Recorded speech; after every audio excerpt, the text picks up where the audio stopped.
नमस्कार, मी अभिजित करंडे. माझा विशेष मध्ये आपल्या सगळ्यांचं स्वागत. तू इधर उधर की बात न कर, ये बता कि कारवा क्यों लूटा. मुझे रहजनों से गिला नहीं, तेरी रहबरी का सवाल है. कधी काळी 2G आणि कॉमनवेल्थ घोटाळ्यानंतर सुषमा स्वराज यांनी संसदेतून या शायरीच्या माध्यमातून तत्कालीन पंतप्रधान मनमोहन सिंग यांना प्रश्न विचारला होता. आज ते वर्तुळ पूर्ण झाले. नोटाबंदीनंतर काळ्या पैशावर सर्जिकल स्ट्राईक झाल्याचा दावा करत भाजपनं देशभर डंका पिटला. पंतप्रधान नरेंद्र मोदींनी तर जे इमानदार आहेत तेच रांगेत आहेत असं म्हणून रांगेत उभं राहणाऱ्यांची सहानुभूती गोळा केली. पण त्याचवेळी काही बेईमान लोकांकडे करोडोची नवी गुलाबी माया अर्थात 2000च्या नोटेची माया सापडली.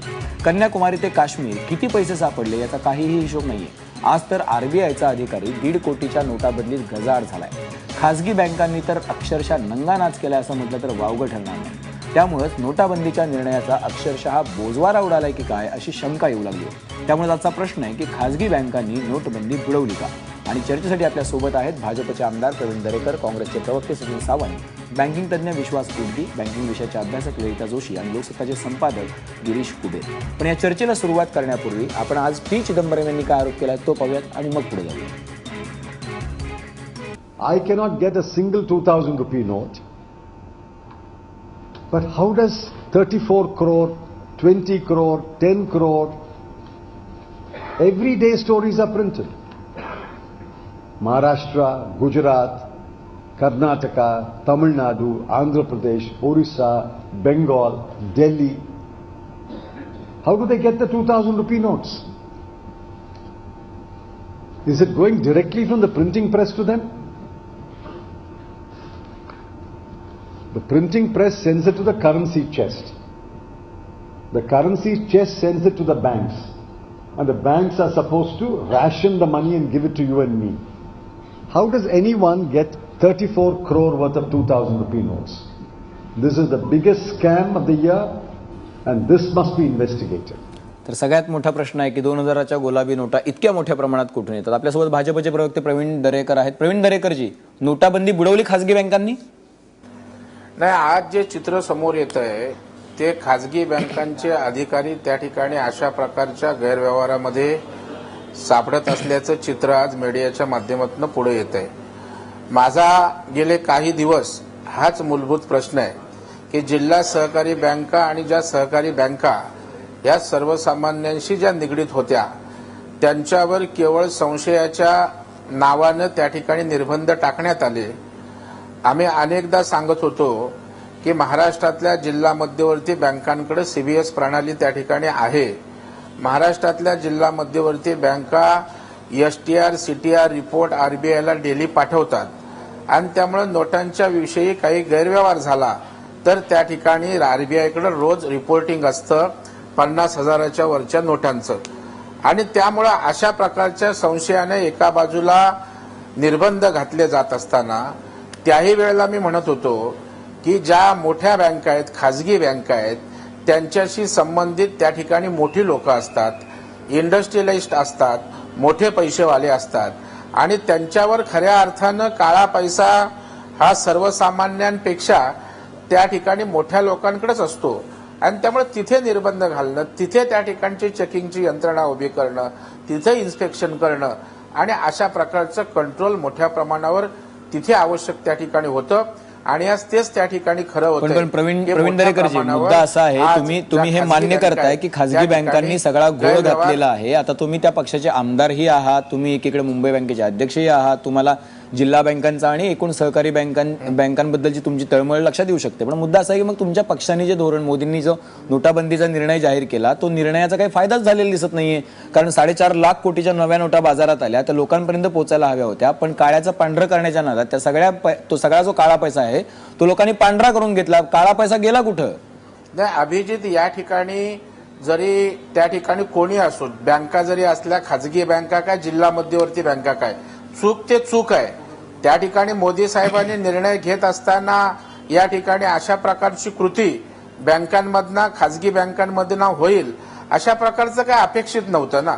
त्यांचा उद्देश जर चांगला असताना त्या ठिकाणी अशा प्रकारचा निर्णय घेतल्यानंतर या ठिकाणी अव्यवस्था होणं किंवा अशा प्रकारचा गैरव्यवहार करणं हा काही त्या ठिकाणी कल्पना नव्हती ना त्यांना. नाही, कदाचित आणि असं आहे ना की जसजसं प्रवीण आता दरेकरजी एक-एक मुद्दा असा आहे ना गोष्टी की त्या ठिकाणी भाजपने पुढे येत आहेत, नरेंद्र त्याप्रमाणे मोदी सरकारने ज्याला त्या निर्णय ठिकाणी घेतला action त्याला initiate पुरेशी करण्याचं प्रिकॉशन काम घेतली नव्हती कदाचित. त्याचं कारण असं आहे, कालच संघाचे जे गुरुमूर्ती आहेत त्यांची एक मुलाखत झाली, ते म्हणाले की हे सगळं ट्रायल अँड एरर बेसिसवरच होतं, सगळे जे उपाययोजना आम्ही करत होतो, त्यामुळे पूर्ण कुठला विचार केला होता असं काही दिसत नाही. आपल्यासोबत विश्वास उटगे येते, तुम्ही बोलत असताना हसत होते खरं तर. विश्वास उटगे, असं आहे की सरकारने कोणतीच तयारी केली नव्हती आणि घोषणा मात्र प्रचंड मोठ्या युद्धाची केली आणि ते काळ्या पैशाच्या युद्धाविरुद्ध केली आणि प्रत्यक्षात काळा पैसा न वापरता इथे नोट स्वॅपिंग होत असल्याचं चित्र दिसतं.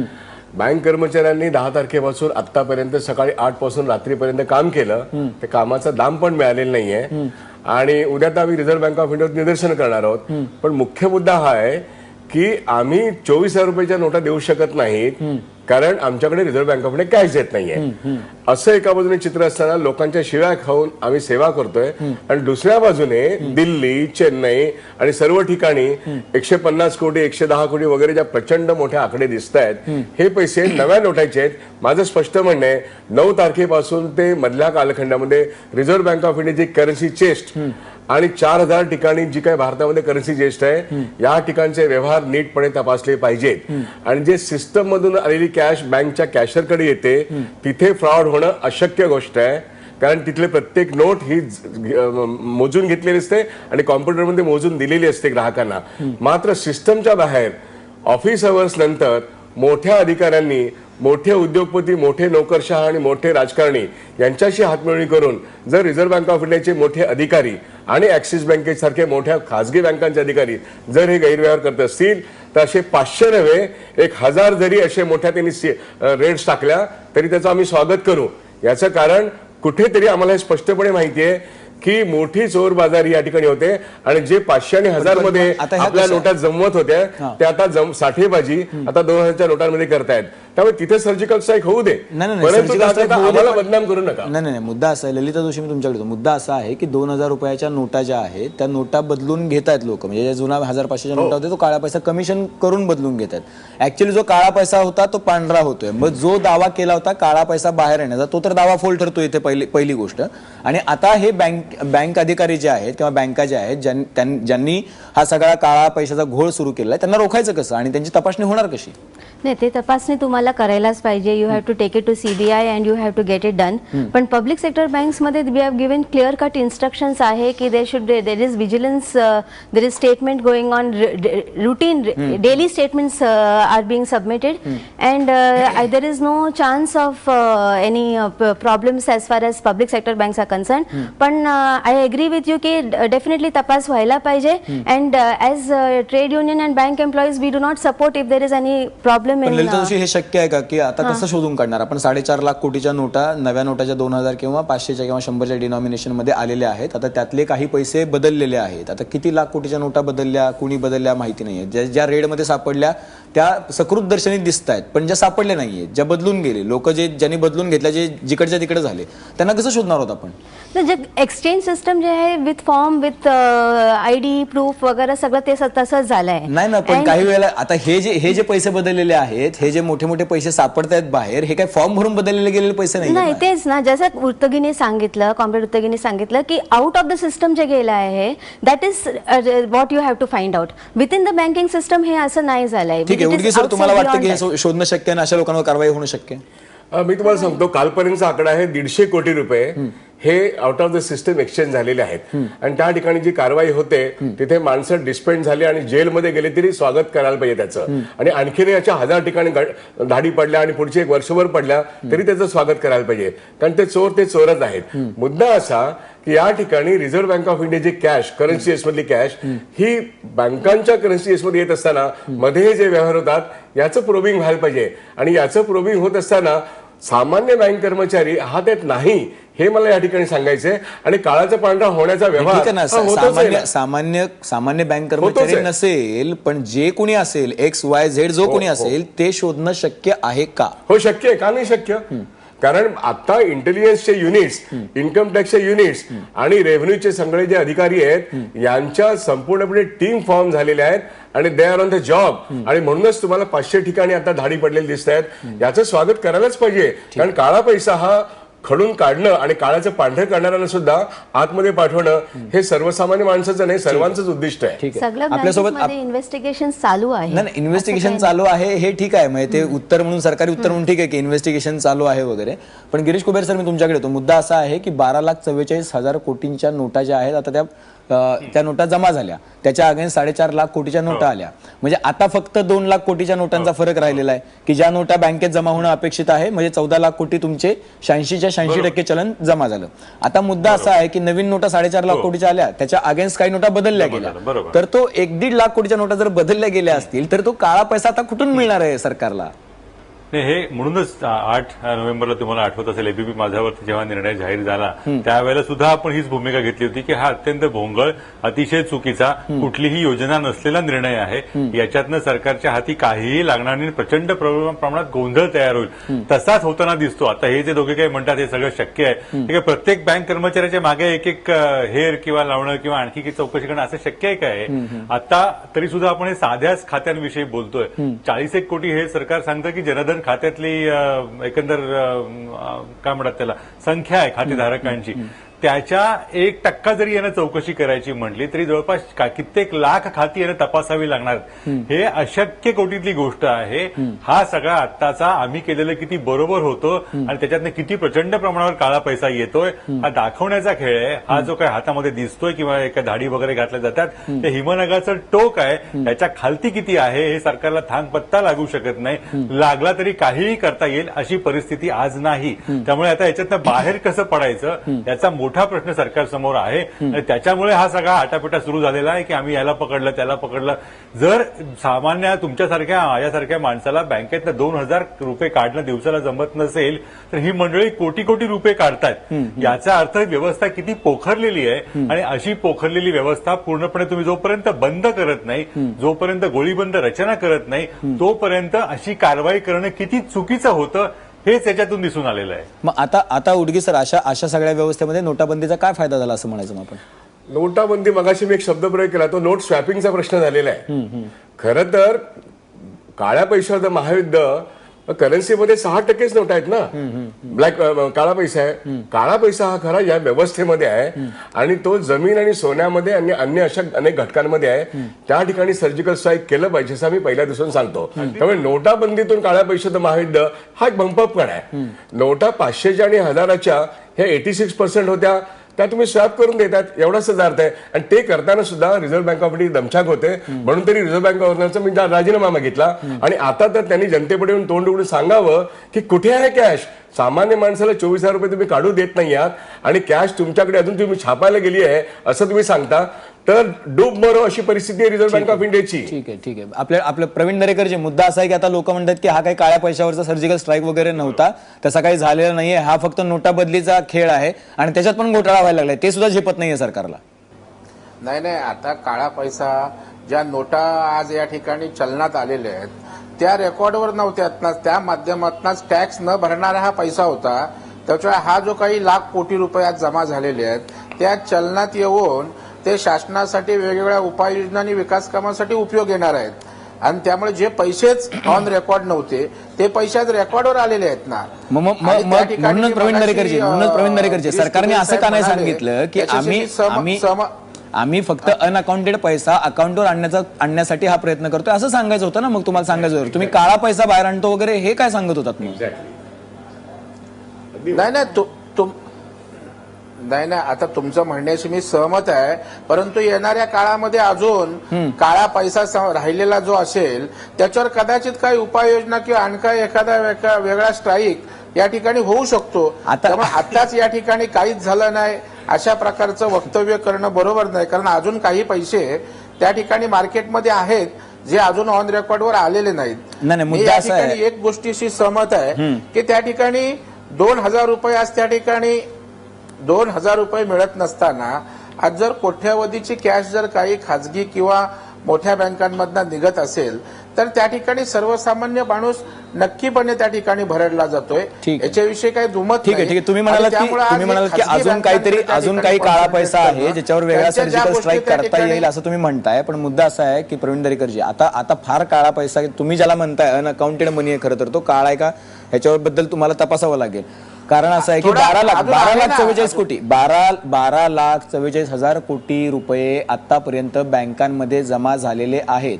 आपलं एकूण चलन जे बाद झालं होतं ते 14 लाख कोटीचं होतं. म्हणजे आता फक्त 1.5-2 लाख कोटी रुपये उरलेले आहेत. आता तुम्ही 1.5-2 लाख कोटी रुपये काळा पैसा बाहेर काढण्यासाठी हा सगळा खेळ 2 केला लाख होता कोटी का? आहेत ना अजून. म्हणजे तेवढ्यासाठी हे सगळं चाललं होतं. नाही मला बोलू दे. 1.5 लाख कोटीचा खर्च पण झालाय नाही ना, हे करण्यासाठी. असं नाही ना, 2 लाख कोटी रुपये अजून बाहेर आहेत अभिजित. ना. संबंधित आहात आज या ठिकाणी 2 लाख कोटी बाहेर आहेत अजून. मला गंमत कळत नाही. 2 लाख कोटी रुपये बाहेर आहेत प्रवीण दरेकरजी. बोला, बोला, मुद्दा असा आहे की 2 लाख कोटी रुपये बाहेर काढण्यासाठी तुम्ही हा एवढा 50 दिवसांचा खेळ आणि एवढा नोटा छापण्यासाठी त्याचा खर्च आणि एवढी सगळी सिस्टीम राबवली, हा काही खेळ आहे का? नाही, पण त्याचबरोबर खेळ नाहीये. आता त्याबरोबर जे पैसेच व्यवहारात नव्हते, जे पैसे अनअकाउंटेड होते, ते पैसे आज अकाउंटेड झालेत ना. ज्याच्यावर कर टॅक्सेस या माध्यमातून तो ऑफिशियली पैसा रेकॉर्डवर त्या ठिकाणी आला. मग आता ऑफिशियली बाहेरच्या बाहेर वापरला जात होता, तो पैसा आज अकाउंटेड होणं हे नाही, हे काही अचिव्हमेंट नाहीये का? नाही ठीक आहे, ती अचिव्हमेंट आपण मान्य करू प्रवीण दरेकरजी. मग आता असंही मान्य करू की हा काळ्या पैशावरचा स्ट्राईक नव्हता, हा फक्त अनअकाउंटेड मनी अकाउंटवर आणण्यासाठीचा केलेला एक प्रयत्न होता. ठीक आहे. नाही, आता आलेला पैसा तुमचं बोलताय त्याच्यात तथ्य आहे. कारण राहिलेला पैसा त्या ठिकाणी निश्चितपणे अजून काय आहे कुठला आहे माहित नाही. प्रमाण काळ्या. हा बोला कुबेर साहेब बोला, मी थांबतो. नाही माझं म्हणणं की दरेकरजी हॅलो, कुबेर साहेब बोला, मी नंतर समजून घ्यायला हवी. सध्या तुम्ही आता भाजपमध्ये आहात. आम्ही बोलतोय ना, माझा तोच मुद्दा आहे की सध्या म्हटलं तुमची अडचण समजून घ्यायला हवी. तुम्ही भाजपमध्ये आहात. बोला साहेब. त्याच्या आधी तुम्ही मुंबई बँकेचे त्याच्याशी संबंधित होतात. मुंबई बँक ही प्रचंड मोठ्या आर्थिक संकटातनं गेलेली होती आणि अजूनही बाहेर पडली असं म्हणता येणार नाही. अशा वेळेला या पैशाचं काय होतं आणि कसं होतं हे तुम्ही सगळं जाणता. तुम्हाला हे सगळा खेळ माहिती आहे. त्यामुळे तुम्हाला आता जरी हे म्हणता येत नसतं तरी या सगळ्या उपद्व्यापातनं सरकारच्या काही हाताला लागलेलं नाही, लागणार नाहीये. तरी हे वास्तव आहे हे मला असं वाटतं की लोकांनी लक्षात ठेवायला हवं. नाही ठीक आहे. आपल्यासोबत सचिन सावंतजी. आता तर म्हणजे तुम्ही आता 50 दिवस खरं तर तुम्ही सातत्याने टीका करता आहात आणि आता असं आहे की कमिशनखोरीमुळे लोकांच्या हाताला काही लागत नाहीये, पैसा लोकांना मिळत नाही, हा मुद्दा आहे. पण दुसरीकडे काही पैसा अकाउंटवर आला आणि ही मोठी अचिव्हमेंट असं म्हणतात प्रवीण दरेकर. आता काय झालं, मी एक कथा सांगतो तुम्हाला, 1-2 सेकंद घेईन त्याच्यासाठी. एक राजा होता, त्या राजाकडे सगळी जनता गेली आणि म्हणाले की चोरांचा सुळसुळाट झालेला आहे, तर तुम्ही काहीतरी कारवाई करा. मग राजाने प्रधानाला फरमान सोडलं की आता ह्याच्यावर कारवाई करायची, तर माझ्या डोक्यामध्ये उपाय आहे की प्रत्येकाला नागरिकाला 100 फटके द्या. तर मग सगळेजण नागरिक म्हणाले की बाबा मला का देताय, आम्हाला का देताय, आम्हाला तर त्या चोरांवर उपाय पाहिजे. त्यामुळे चोर तुमच्यातच आहे, त्यामुळे 100 फटके तुम्हाला लागले तर चोरालाही लागतील. तर म्हणत बरं आम्हाला त्याचा त्रास होईल, त्याचं काय, आपण देशासाठी काहीतरी करावं लागेल की नाही, देशभक्ती यालाच म्हणतात. त्यामुळे आता देशभक्ती दाखवायची वेळ आहे. त्यामुळे चोरांना लागले. आता ते चोरही पळून गेले आणि सगळेजण हात पाय चोळत आता एटीएमच्या रांगांमध्ये बघते, ते एटीएम खुले नाहीत. म्हणजे हा खऱ्या अर्थानं हा मूर्खांचा बाजार झालेला. मला अतिशय वाईट शब्द आतापर्यंत लोकशाहीमध्ये वापरू नये, परंतु हे जे काही चाललेलं आहे हा खेळ चाललाय, लोकांच्या आयुष्याशी खेळणं चाललेलं आहे. आर्थिक नीती काय असते, अर्थनीती काय असते त्यांना कदाचित माहिती नसावी असंच आता म्हणावं लागेल. या सरकारला माहिती नाही, तर म्हणजे प्रवक्त्यांची अवस्था म्हणजे जे आलेले आहेत भाजपचे, त्यांची अवस्था काही म्हणजे अशी होणं, ही कुचंबणा होणं, ह्याला काही आश्चर्य नाही. विशेष असं आहे की त्यांनी सांगितलं, सुप्रीम कोर्टामध्ये सरकारने सांगितलं होतं की 4 लाख कोटी बँकांमध्ये येणार नाहीत. सुप्रीम कोर्टात सांगितलं. आता सुप्रीम कोर्टात 4 लाख कोटी येणार नाहीत असं सांगितलेला जो आकडा होता, CMIचा रिपोर्ट आहे, सेंटर ऑफ मॉनिटरिंग इंडियन इकॉनॉमीचा, ह्या संपूर्ण व्यवस्थेला 50 दिवस म्हणजे आताच्या 50 दिवसाचा जो खर्च आलेला आहे तो जवळपास 1,28,000 कोटी आहे. आणि त्यावेळेला त्यांनी ऑब्जेक्शन त्या ठिकाणी आक्षेप असा घेतला होता की 4 लाख कोटी काढण्यासाठी 1,28,000 कोटीचा खर्च. म्हणजे विषय असा आहे की ह्यांनी जी काही एक ब्लॅक अँड व्हाईट केलेली आहे, म्हणजे काय फेअर अँड लवली स्कीम काढली, पहिल्यांदा 45% काढली होती, आता 50% काढली. म्हणजे आज तुम्हाला जर ब्लॅक मनी आहे, जर तुम्हाला जर त्या ठिकाणी उघड करायचं असेल तर 50% मला 50 द्या गव्हर्नमेंटला आणि मला द्या 50, तुम्ही घ्या 50, म्हणजे तुमचा 50% होऊ शकतो. तर त्या ठिकाणी 4 लाखाचे जर 50% गव्हर्नमेंटला रिव्हेन्यू जर 2 लाख कोटी आला असता असं आपण समजूया. म्हणजे हा एक बृहदर्शनी आकडा आहे आणि त्याच्यासाठी खर्च लागला असता 1,28,000 कोटी, म्हणजे 72,000 कोटीचा फक्त त्याचा डिफरन्स होता. आताची परिस्थिती अशी की 2 लाख कोटी राहिले असं म्हणतात ते. लक्षात घ्या, म्हणजे त्याच्याही पेक्षा हा काय म्हणतात त्याला हातभट्टीचा व्यवहार झाला, पहिली गोष्ट. आणि दुसरी गोष्ट तेवढंच सांगायचं विषय असा आहे की या सगळ्या प्रकारामध्ये जे काही नॅरेटिव्ह किंवा त्या ठिकाणी गोलपोस्ट चेंज करत राहिले सतत. पहिल्या सुरुवातीला ह्यांना अनअकाउंटेड मनीचा, आता ते बोलतात अजूनही मोदींच्या तोंडात नाही अनअकाउंटेड आणि अकाउंटेड विषय आलेला नाहीये.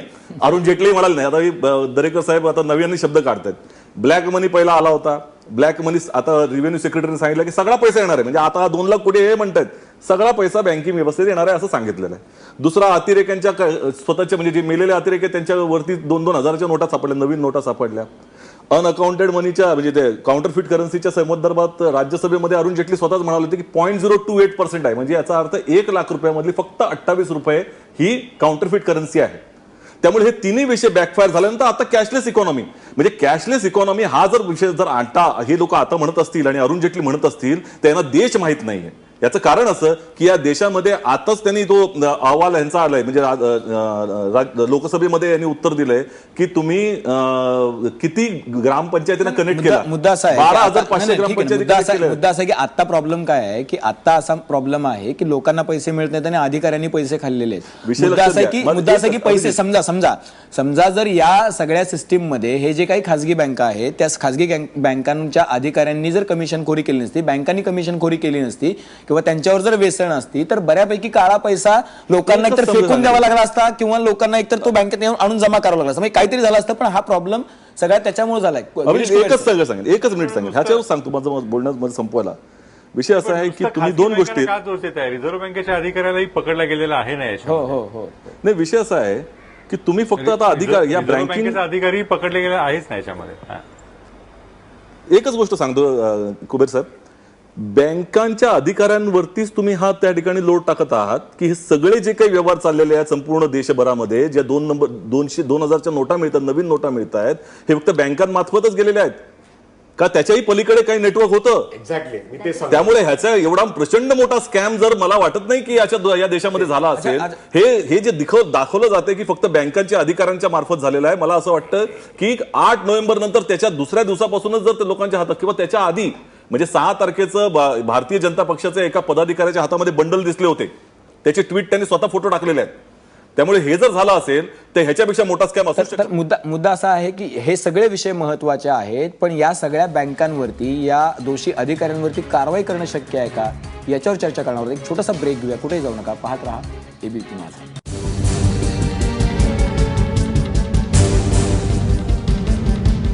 तर मुद्दा असा आहे की खासगी बँकांनी नोटबंदी बुडवली का या विषयावरती आपली चर्चा सुरू आहे.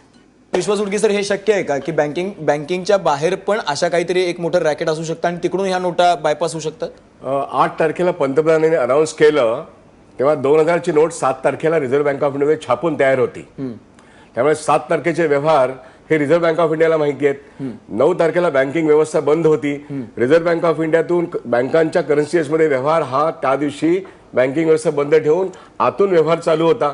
त्याच्यामध्ये अशा तऱ्हेचे 2000च्या नोटा ह्या परस्पर हस्तांतर होऊ शकतात, ज्या सिस्टमच्या बाहेर हस्तांतर झालं असं म्हणता येईल. आणि ते हस्तांतर करण्याकरता खासगी बँकांच्या प्लॅटफॉर्मचा वापर झालेला आहे हे सिद्ध होतं आणि रिझर्व्ह बँक ऑफ इंडियाच्या वरिष्ठ पदावरच्या लोकांचा हस्तक्षेप झालाय हेही सिद्ध होतं. आणि रिझर्व्ह बँक ऑफ इंडियामध्ये जी कॅश छापून तयार होती त्याचं नोटिंग रजिस्ट्रेशन त्यांच्या सिस्टममधून झालेलं नव्हतं आणि बँकांकडे जी सिस्टममधून आली कॅश आहे तिथे फ्रॉड होण्याची शक्यता जवळजवळ नाहीये. कॅशरच्या लेवलला, ऑफिसरच्या लेवलला हा फ्रॉड होऊ शकत नाही, पण सिस्टमच्या बाहेर मात्र फ्रॉड होताना दिसतोय. आणि 9 तारखेपासून मी जे बोलतोय ते आता सिद्ध झालेलं आहे की प्रायव्हेट बँकांनी हर्षद मेहताच्या कालखंडामध्ये फॉरेन बँकांनी जो घाणेरडा रोल खेळला तसा मनी लॉन्ड्रिंगचा गेम आता प्रायव्हेट सेक्टर बँकांच्या प्लॅटफॉर्म खेळला जातोय आणि म्हणून त्यांचं लायसन रद्द करावं याही पद्धतीने मागणी केलेली आहे. आणि रिझर्व्ह बँक ऑफ इंडियाच्या वरिष्ठांनी जनतेला जाब द्यावा किंवा जनता त्यांचा जाब घेईल हे निश्चित. नाही, पण पहिल्या स्टेपला झाला ना भ्रष्टाचार, पुढचं तर सोडूनच द्या. तुम्हाला पहिल्या स्टेपला करता आलं नाही. Reserve bank should announce every day किती पैसे त्यांनी कोणता करन्सी चेसला दिलाय ते सगळं अनाउन्स करायचं. They should make it transparent to the entire public and the government. Then we will come to know की how the accounting every currency चेसला किती पैसे दिले रोजचं ते लोक हिशोब दिलं तर थिंग्स विल इम्प्रूव्ह. म्हणजे जर बँकांना कुठल्या बँकेला किती डिनॉमिनेशन currency किती पैसे किती भेटतात तर शक्य होईल आपल्याला हे शोधणं. त्याही पलीकडे माझा आरोप आहे, त्याही पलीकडे माझा आरोप आहे की या सरकारला हवालाचं नेटवर्कच बदलायचंय. सगळं कॅशलेस बँकिंग नाही, निश्चितपणे, कारण ह्यांच्याकडे जो 2000चा आणि नवीन नोटांचा साठा येतोय हा फक्त बँकिंग व्यवस्थेत आलेला नसावा असं आमचं ठाम मत आहे. ठीक आहे. मुद्दा असा खासगी बँकेचा प्लॅटफॉर्म वापरण्यात येतो यासाठी वापरण्यात येतोय. तर नाही, मुद्दा असा आहे की आता औरंगाबाद मधून आज काही रिॲक्शन आलेले आहेत. आपल्याकडे औरंगाबादची काही लोक आहेत की त्यांची रिॲक्शन काय आहे बघा, आणि मग आपण पुढच्या चर्चेला सुरुवात करू. लाखों रुपए लोगों के पास है और हम 2000 रुपए के लिए रोज लाइन लगा रहे, 2000 रुपए लेकर जा रहे हैं. अब इसकी वजह तो यही हो सकती है कि कोई ना कोई इसके अंदर इन्वॉल्व होने की वजह से उनको लाखों रुपए मिल रहे हैं. आज टीवी में देख रहे, समाचार में देख रहे हैं उनके, इनके बाद 10 लाख पकड़े गए, उनके बाद 1 करोड़ रुपए पकड़े गए. ये हमारे गरीब आम जनता की परेशानी से, बड़े बड़े लोग बैंक वालों से मिले हुए हैं या और कोई बात है जिनके पास इतना अमाउंट आ रहा. कसं आहे की सामान्य नागरिक इथं लाईन मध्ये उभा राहतोय 8-10 तास, तो सफर करतोय फक्त 2000साठी आणि बाहेर एवढी मोठी कॅश पकडल्या जातीये. कुठे ना कुठे बँक मॅनेजर म्हणा किंवा वरचे हायर अथॉरिटी आहेत ते मिळालेले आहेत. तर सरकारने याचा तपास करावा आणि जे सापडतात त्यांना शिक्षा करावी. पैशासाठी आलेलो आहे औरंगाबादला फुलंब्रीहून. पैसे, अशी परिस्थिती आहे की मी मजुराला 5000 रुपये झालेले आहेत, मला बँकेत 2000 देणार आहेत. मी कसं द्यायला पाहिजे पैसे? आणि बाहेरचे एवढे पैसे सापडतात हे जे बाहेर जे सापडते आहे त्यांच्यावर जे ते ऑलरेडी करोडपतीच लोक आहे ना हो. सामान्य माणसाचं नाहीच आहे ना त्याच्यात. कोणी दिसलं तुम्हाला सामान्य माणसाचे? हो, याच्यात पूर्ण साखळी आहे साहेब. इथून नाही मोठ्या लोकांपासून साखळी आहे की त्यांचे कामं होते अशा. आता प्रवीण दरेकरजी, ही लोकांची भावना व्हायला लागलेली आहे, त्यामुळे तुम्हाला काहीतरी प्रिकॉशन घेणं गरजेचं आहे. आता तुम्ही जसं जिल्हा बँकांच्या हक्कांसाठी आणि कोऑपरेटिव्ह बँकांच्या हक्कासाठी भांडताय, तसं तुम्हाला एक वेगळ्या पद्धतीचा लढा इथेही द्यावा लागेल की खासगी बँकांमध्ये लोकांना पैसे मिळत नाहीयेत आणि अशा पद्धतीचा भ्रष्टाचार झाल्यामुळं तुम्ही जो दावा करत होता तो पण फोल ठरतोय. नाही अभिजित, आपलं म्हणणं खरं आहे आणि त्याविषयी माझं कुठेही दुमत त्या ठिकाणी नाहीये. मी पुन्हा सांगतोय की ऍक्सिस बँकेचा गैरव्यवहार झाल्यानंतर जी तत्परता आरबीआयने त्या ठिकाणी दाखवली ती त्या ठिकाणी छोट्या बँकांच्या बाबतीत आरबीआय त्या ठिकाणी सरसकट मानावळण्याचं काम करते.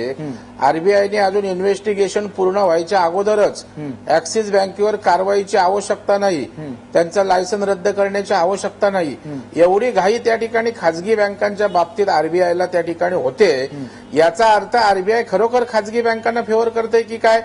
आणि तशा प्रकारचाच मगाशी विश्वास उडगी म्हणाले, त्याची सत्यता तपासणंही त्या ठिकाणी आवश्यक आहे की नोटा ज्या आरबीआय मधून निघतात त्या सिस्टीम मध्ये येईपर्यंत मधला जो ट्रान्झिट पिरियड आहे त्याच्यामध्ये आरबीआयकडे त्या ठिकाणी चेक करन्सी होऊ शकते आणि सिस्टीम मध्ये आल्यानंतर तर पुढच्या भागात काही चान्सच नसतो, कारण सिस्टीम ऑपरेट करत असते.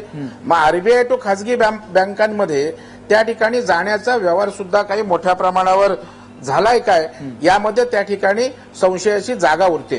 आणि म्हणून या ठिकाणी माझं कुठलंही दुमत नाही आणि मोदी साहेब हे कुठल्या भ्रष्टाचाराला पाठीशी घालत नाहीत. खासगी असो सहकारी असो, जे चुकीचं आहे ते चुकीचं आहे. आणि म्हणून या ठिकाणी ज्या मोठ्या बँका आहेत, ज्या ठिकाणी मोठे गैरव्यवहार झालेत, आज आरबीआय कुंपणच शेत खाते. आरबीआय त्या ठिकाणी नियम शिकवणारी, कंट्रोलिंग असणारी एजन्सी, आज त्यांचाच अधिकारी जर त्या ठिकाणी अशा प्रकारे प्रशासनातला करत असेल तर ती खरोखर एक शोकांतिनी दुःखाची बाब त्या ठिकाणी आहे. त्यामुळे अभिजित, सर्वसामान्य त्रास किंवा अव्यवस्था जी होते याविषयी काय माझं दुमत असायचं काही कारण नाही. कारण शेवटी लोकांना स्वतःचेच पैसे स्वतःच्या अकाउंटमधनं जेव्हा मिळत नाहीत त्यावेळेला त्यांची चिंता आणि त्यांचा राग समजू शकतो. माझी अडचण प्रवीण दरेकरजी तुम्ही अशी करून ठेवलीत ना आता की मी प्रश्न कोणाला विचारतो, तुम्ही सगळं मान्य करून दिलं. तुम्ही म्हणालात की आरबीआय हे सगळं करते, आरबीआयची लोक आता त्याला जबाबदार आहेत किंवा काय. आता ह्यांच्यावर कंट्रोल करण्याची जबाबदारी तुमचं सरकार आहे, राज्यात आहे. एक फक्त आता हे कसं थांबवणार आहात माझा प्रश्न तो.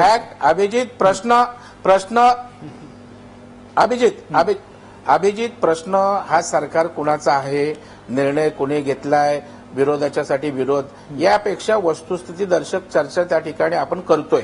आणि त्यामुळे एखादा फॅक्ट असेल तो ऍक्सेप्ट केला तर त्या ठिकाणी काही प्रश्न कोणाला विचारायचा नाही. हा, ज्या असुविधा होत आहेत, जी अव्यवस्था होते, यासाठी संभाव्य त्या ठिकाणी काय केलं पाहिजे, निश्चितपणे आपल्याला त्याच्यावर उपाययोजना करावी लागेल. आज आपण मगाशी म्हटलं अनअकाउंटेंट मध्ये सुद्धा काहीच्या अकाउंटमध्ये त्यांचा ट्रान्झॅक्शन नसेल, व्यवहार नसेल, कुठला व्यवसाय नसेल आणि त्यामध्ये सुद्धा ब्लॅक मनीवाला पैसे टाकू शकतो ना. त्याच्यामुळे अनअकाउंटेंट मध्ये सुद्धा ब्लॅक मनीचा पैसा त्या ठिकाणी निश्चितपणे वेळ थोडा राहिलेला आहे. सचिन सावंत यांचं त्या ठिकाणी दरेकरजी, मी तुम्हाला मुद्दाम थांबवतो, मी तुमच्याकडे येतो पुन्हा एकदा. विचारायचं आहे हा, सचिन दरेकर साहेबांना. पहिली गोष्ट अशी लक्षात घ्या, या देशामधले 2.5 लाख कोटीचे व्यवहार हे जिल्हा बँकांमधनं होतात, मध्यवर्ती जिल्हा मध्यवर्ती बँकांमधनं, आणि क्रेडिट सोसायटीच्या मार्फत जवळपास 90,000 कोटीचं व्यवहार. ह्यांनी मोदी सरकारने त्याच्यावरती अविश्वास दर्शवला. एक लक्षात घ्या, आज मुंबई बँकेचे ते अध्यक्ष होते, आताही असतील कदाचित, मला माहिती नाही, परंतु विषय असा आहे की त्यांच्या अंतर्गत देखील अर्बन कोऑपरेटिव्ह बँक आहे. ऐका ना, त्या जिल्हा बँक आणि पतपेढ्यांसोबत सचिन आहे. नाही ऐका ना, मी तुम्हाला तुमचं वैयक्तिक नाही म्हणते. आता तुम्ही प्रवीण दरेकर, तुम्ही दरेकर म्हणून आलेला आहात का भाजपचे प्रवक्ते म्हणून आलेला आहात? विषय एवढा आहे. विषय असा आहे की मी जे सांगतोय त्या दृष्टिकोनातून सांगा, का ह्याचं कंपॅरिझन करायचं, तुलना का करायची, की जिल्हा बँकांकडनं 2.5 लाख कोटीचे व्यवहार होतात, क्रेडिट सोसायटीकडनं 90,000 कोटीचे व्यवहार होतात. त्याचबरोबर तुमची मुंबई जिल्हा बँक जशी आहे तशा जिल्हा मध्यवर्ती बँकेच्या खाली अर्बन कोऑपरेटिव्ह बँका आहेत. म्हणजे आज आमच्याही बँका जे काही आहेत त्याच्यावरती त्यांची जी खाती आहेत, म्हणजे पैसा जो जातो सामान्य ग्राहकांचे, सामान्य कंझ्युमरचं आमच्याकडे खातं असतं, परंतु त्या खाते ते पैसे जातात ते जिल्हा मध्यवर्ती बँकेत जमा करावे लागतात. जिल्हा मध्यवर्ती बँकेला यांनी अविश्वास दाखवून पूर्ण बंद केली. आज करोडो रुपयाची कॅश ही अर्बन बँकांमध्ये पडलेली आहे. कुठल्या अर्बन कोऑपरेटिव्ह बँकांमध्ये ती त्यांना जिल्हा मध्यवर्ती बँकामध्ये भरता येत नाही, IDBI किंवा इतर बँका घेत नाहीत. ज्या वेळेला हे घेतलं, डिपॉझिट घेतलं, तिथपासून 4% त्या ठिकाणी द्यायचंय, देणे आहे. अशी पूर्ण व्यवस्था यांनी बाजूला केली मोदींनी, अविश्वास दाखवला. आता तुम्हाला माहिती असेल की मुंबई महानगरपालिका किंवा इतर नगरपालिकांना रिव्हेन्यू मिळाला. ठीक आहे ना, एकच सांगेन फक्त, रिव्हेन्यू मिळाला, परंतु ग्रामपंचायतीला मिळालं नाही, कारण ग्रामपंचायती सगळी खाती जिल्हा मध्यवर्ती बँकांमध्ये आहे, सगळ्या शेतकऱ्यांची आहेत. ह्या सगळ्या व्यवस्थेला बाजूला काढलं कारण त्याच्यावरती अविश्वास होता. आणि ज्या प्रायव्हेट बँकांवरती तुम्ही म्हटलात त्यांच्यावरती तुम्ही आता जे झाले त्याचे हात पोळलेले दिसतात. सरकारचं एकंदरच मला असं वाटतं भूमिका प्रवीण दरेकर पूर्णपणे चुकीची होती. प्रवीण दरेकर, मी अभिजित पूर्णपणे सचिनजींच्या मताशी सहमत आहे आणि याविषयी त्या ठिकाणी मी पुढाकार घेऊन राज्याच्या जिल्हा बँकांच्या वतीनं राज्याच्या मुख्यमंत्र्यांना विनंती करून स्वतः मुख्यमंत्री, अर्थमंत्री, सहकार मंत्र्यांसमवेत जेटली साहेबांशी चर्चा केलेली आहे. आणि जो सचिनजींनी या ठिकाणी मुद्दा उपस्थित केला तो खरा आहे की पतसंस्थांकडे आज कॅश पडून आहे, अर्बन बँकांकडे जिल्हा मध्यवर्ती बँकेत भरायची कॅश पडून आहे, छोट्या ज्या सहकारी संस्था आहेत, विविध कार्यकारी सोसायटी, पॅक सोसायटी, दूध संस्था, या साऱ्या गोष्टीची इत्यंभूत माहिती मुख्यमंत्र्यांनी अर्थमंत्र्यांना त्या ठिकाणी जेटली साहेबांना दिली आणि त्यानंतर तो विषयाचं गांभीर्य त्या ठिकाणी नजरेत आणण्याचं काम त्या ठिकाणी केलं आणि त्यानंतर मग जिल्हा मध्यवर्ती बँकेचं जे नाबार्डचं इन्स्पेक्शन अर्जंट 2 लाख कोटी मधली ती कॅश आहे बरं का. आमच्यात त्या ठिकाणी जर दोष असतील तर त्याच्यावर कारवाई करा. परंतु प्रवीणजी, त्या 2 लाख कोटीचे तुम्ही म्हणताय त्याच्यामध्ये ती पण कॅश आहे सचिन, त्याच्यावर कारवाई करण्यात. पण प्रवीण दरेकरजी, शेवटची 30 सेकंद मला प्रश्न विचारायचा की जिल्हा बँकांवरचे निर्बंध हटतील का पुढच्या 24 तासामध्ये? नाही, अपेक्षा आहे. जिल्हा मध्यवर्ती बँकांच्या संदर्भात सकारात्मक चर्चा जेटली साहेबांशी झाले. सुप्रीम कोर्टामध्ये सुद्धा त्या ठिकाणी पिटिशन आम्ही केलेलं आहे, त्याचा निर्णय अपेक्षित आहे आणि मला असं वाटतंय की येणाऱ्या 1-2 दिवसामध्ये जिल्हा मध्यवर्ती बँकांना न्याय मिळेल. केंद्र शासन सकारात्मक भूमिका घेईल अशी अपेक्षा आहे. ठीक आहे, मी शेवटचा 1 मिनिट आहे, मी गिरीश कुबेर सरांकडे जाणार आहे. कुबेर सर, मुद्दा असा आहे की आपल्याकडे आता आपण एक गोष्ट ग्राह्य धरूयात किंवा गृहीत धरूयात की उद्देश चांगला होता, की आपल्याला काळा पैसा बाहेर आणण्याचा उद्देश चांगला होता, पण मुख्य अडचण अशी होती की आपण योग्य काळजी नाही घेतली. आणि दुसरी गोष्ट की आपली पूर्ण सिस्टीम जी आहे ती करप्ट आहे आणि ती करप्ट सिस्टीम गोळीबंद करण्याची काळजी न घेतल्यामुळे हा झालेला घोळ आहे. तर आता हा निस्तारायचा कसा? मला असं वाटतं की हे उद्दिष्ट चांगलं आहे, याला फार महत्व द्यायचं काही कारण नाही. मला भले चंद्रावर जायची इच्छा असू शकेल, पण माझ्या हातात काही वाहनच नाही तर त्या उद्दिष्टाला चांगला यायला काही अर्थ असू शकत नाही. दुसरा भाग त्यातला त्याचा मार्ग मला असं वाटतं की यांना एक तर ते दरेकर वगैरे हे जे प्रयत्न करतात त्याच्यामुळे असेल आणि एकंदर त्याहीपेक्षा ग्रामीण अर्थव्यवस्था जी ठप्प झालेली आहे त्याच्यामुळे असेल. यांना सहकारी बँकांवरचे निर्बंध उठवावे लागतील. याचं कारण असं की सरकारी कर्मचारी, अगदी शिक्षक यांचे पगार सहकारी बँकात जमा होतात. त्यांना काही मार्गच राहिलेले नाही. त्यांना म्हणजे जगायलाही मार्ग नाही, मरायलाही मार्ग नाही, अशी त्यांची अवस्था आहे. त्यांना तो मला असं वाटतं की मार्ग दाखवावा लागेल. आणि दुसरा भाग त्यातला असा की तसा जर निर्णय घ्यावा लागला तर मला अजिबात असं आश्चर्य वाटणार नाही की त्याच्या पाठोपाठ ही 500 रुपये आणि 1000 रुपयाच्या रद्द झालेल्या नोटांच्या संदर्भात सुद्धा सरकारला काही भूमिका घ्यावी लागेल. आहे त्या पद्धतीनं हा खेळ चालणारा नाहीये. अर्थव्यवस्था डोलारा इतका कमकुवत झालेला आहे. अशा वेळेला मला असं वाटतं की सरकारला अनेक सुधारणांची पावलं उचलावी लागतील. फक्त आपण सुधारणांची पावलं उचलण्या इतके लवचिक आहोत का?